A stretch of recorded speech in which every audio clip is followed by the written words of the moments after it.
that they would use as specialized assault troops or storm troops that, if you go to the next slide, in the Battle of Bakhmut, which is one of the biggest, longest, and deadliest battles in the entire Ukraine war so far, um, of about the 20,000 casualties at the Battle of Bakhmut, I believe 17 or 18,000 of them were entirely just prisoners from the Wagner itself. Um, Part of the problem with PMCs is their tendency to not always do what the country contracted them wants them to do because they are soldiers for hire. And if they don't get what they think is their money or whatever else have you, as for in this case, which would be artillery shells, they tend to have very lasting consequences. In June of 2023, towards the end of the Battle of Bakhmut, there was, I believe, a cruise missile or a glide bomb that had hit a Russian Wagner Group camp. And in that, I believe, is that video that is on screen right now. Prigozhin, who is the leader of the Wagner Group, or was the leader of the Wagner Group, had made a video calling out the Ministry of Defense, head of the Ministry of Defense, which I believe is Sergei Shoigu, as also Gerasimov, um, basically a 2-minute reprimand of the Russian military leadership for not delivering artillery shells to the Wagner Group, which caused them to reduce their combat effectiveness significantly. Mind you, with these PMCs, like Christian had said before, with them having military hardware up to and even surpassed what the military has, the Wagner Group has its own artillery and armored vehicles, like tanks, and they had, I believe, during the Battle of Bakhmut, they were given priority for shipments of military equipment. Towards the end of the battle, they had the Ministry of Defense in Russia had taken away their priority to the same level as about what every other unit in the military had gotten, which reduced their amount of shells they were receiving by about 70%.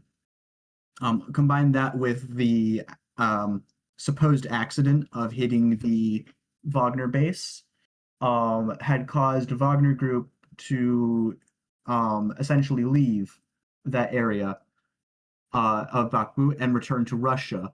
However, because of a lot of fractures in the relationship between Prigozhin and the Russian Ministry of Defense and whatnot, they were not returning to just go home.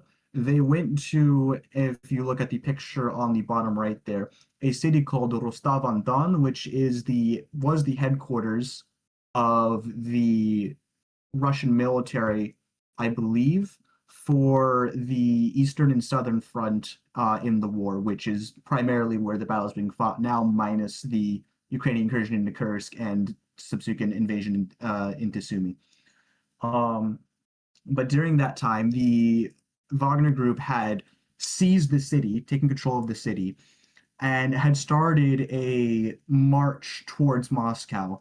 During that time, they shot down 12 Russian military helicopters in their march towards Moscow and had reached the outskirts before the president of Belarus, Lukashenko, had been talking with Prigozhin and repaired their relationship enough to come to an agreement in which Prigozhin called off the attack. And I believe about a month later or so, Prigozhin was on a flight heading out of Moscow. I don't know what the destination was, in which his plane supposedly crashed. The Russian government officially claims that it was due to an accident. I believe Putin said in an interview with a think tank that it was because they were drunk and high on illegal drugs and they had caused a grenade to go off inside their own plane. The American government says that they don't know what exactly it was, but they assume that the explosion had come from inside, that they were not shot down by any sort of air defense system or other aircraft. Um, but if you go to the next slide. In the aftermath of Prigozhin's rebellion, the Wagner Group, and along with the Wagner Group, I believe the every other PMC within Russia that was fighting for Russia in the Ukraine war or elsewhere was essentially integrated into the Russian order of battle and into the Russian military itself. And they are now working for Russian interests abroad as they were before, but more officially now, under the direct command of the Russian military instead of their own leaders like Prigozhin. Um, and in these areas, they are fighting against Ukrainian special forces who are helping rebels fight against them. There was an incident, two incidents recently, I believe. One last year, one this year, where Tuaregs, they're a militia or they're sort of like ethnic militia in northern Mali, I believe, under Ukrainian supervision, had shot down a Russian helicopter controlled by Wagner Group. And then along with that, I believe just a month or two ago, there was a firefight that had broken out between the Tuaregs and Mali's government, along with Wagner troops, which, because of, again, Ukrainian special forces and intelligence, the Wagner group had lost that engagement.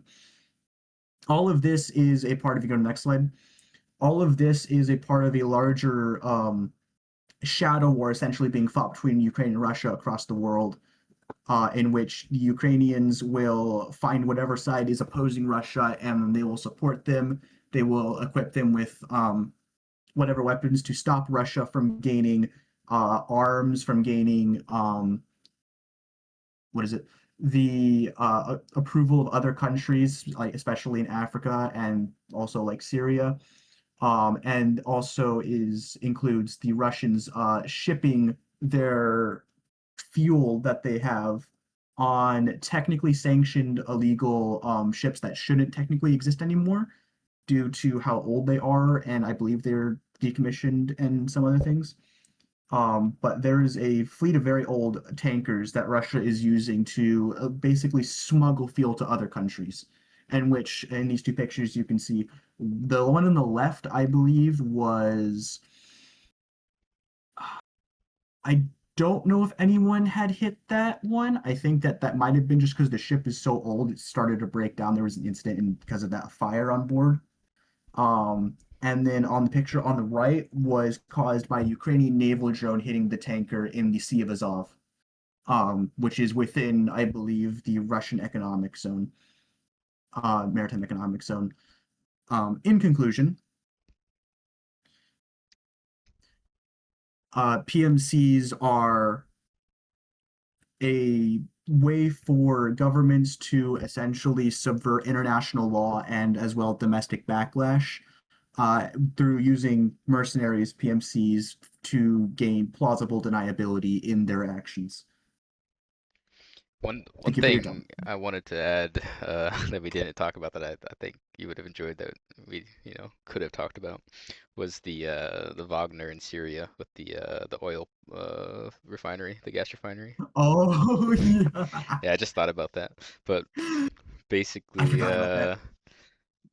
the U.S. was had their special Yeah, forces I know defending. about it. They Yeah, have a medal for it and everything. yeah. We'll talk about it real quick for the video because we could talk about this for Yeah. years.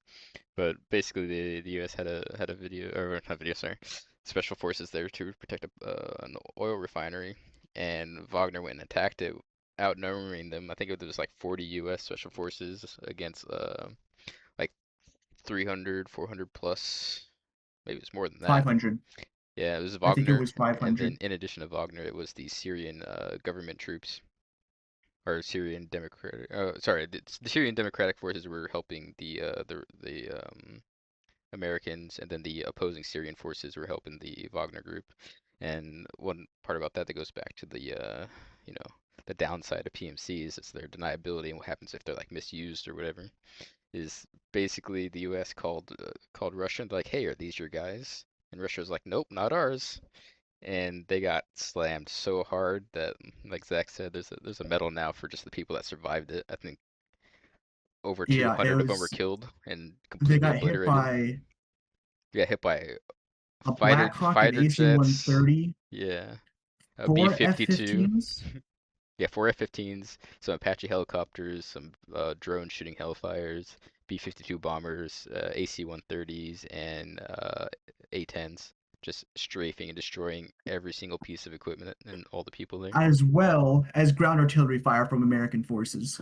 Yeah, that's just another downside too. It's like when something goes wrong in either way, whether it's negligence or illegal activity, and the government says, "Well, not our problem, wasn't our guys." That's another huge That's a downside problem of for it. the PMCs. Yeah, problem for the PMCs, their family, and anyone that wants to support that kind of action.